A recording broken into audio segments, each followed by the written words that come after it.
ছবি আঁকতে চোখ লাগে, দেখার দৃশ্য এরপর ধারিত হয় মগজে, বাকিটুকুর বিন্যাস কল্পনায়। হাতের নৈপুণ্য শেষে যুক্ত হয় তা তুলি আর ক্যানভাসে। এভাবেই একজন শিল্পীর রঙের জাদুতে দর্শক মোহিত হন।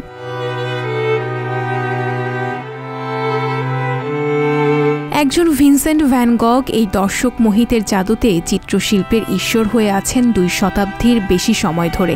এই ডাচ শিল্পী বিবেচিত হন পশ্চিমা পোস্ট ইমপ্রেশনিস্ট ধারার সবচেয়ে প্রভাবশালী হিসেবে।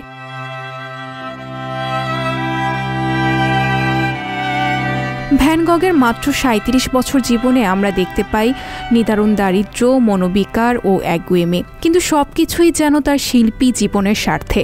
অনিয়ন্ত্রিত জীবনযাপন উপলক্ষ হয়ে ফুটেছে নিজস্ব ধারার চিত্রকলায়।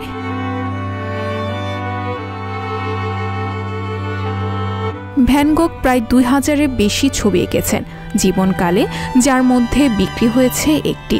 দিকে দিকে ক্ষণে ক্ষণে প্রত্যাখ্যাত ও সমালোচিত হয়েছেন প্রতিষ্ঠান ও প্রতিষ্ঠিত ব্যক্তিদের দ্বারা, কিন্তু ক্যানভাস রাঙানো ব্রত থেকে শিল্পী বিচ্যুত হননি।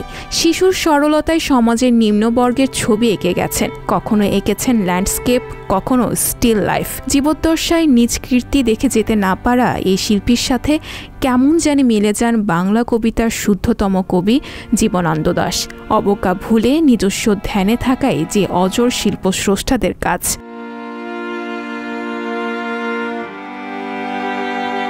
অনেকেরই জানা ভ্যান গগ আত্মহত্যা করেছিলেন।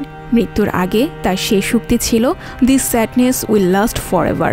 অথচ দুঃখ, বেদনা, বিষাদ নয়, মৃত্যুর পর তাকে নিয়ে যা সবচেয়ে বেশি হয়েছে তা হলো বাণিজ্য। ক্যানভাসে তার দেওয়া এক একটি আঁচড় লাখো কোটি ডলারে বিক্রি হয়েছে। ভিনসেন্টের শিল্প সংগ্রহে ঝাঁপিয়ে পড়েছে গ্রহের তাবৎ আর্ট গ্যালারি আর মিউজিয়াম। এই হয়তো ছিল বরেণ্য এই শিল্পীর বিধি নির্ধারিত নিয়তি। 1853 সালের আজকের দিন 30 মার্চ ধরা এসেছিলেন ভিনসেন্ট উইলিয়াম ভ্যান গগ। জন্মবার্ষিকীতে এই প্রখর সৃষ্টিমানের প্রতি রইল অনন্ত শ্রদ্ধা।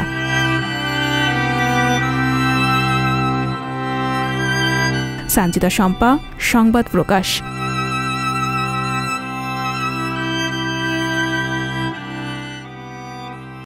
সংবাদ, ফিচার ও অনুষ্ঠানের জন্য ভিজিট করুন সংবাদ প্রকাশের ওয়েবসাইট এবং যুক্ত থাকুন ফেসবুক পেজ ও ইউটিউব চ্যানেলের সঙ্গে।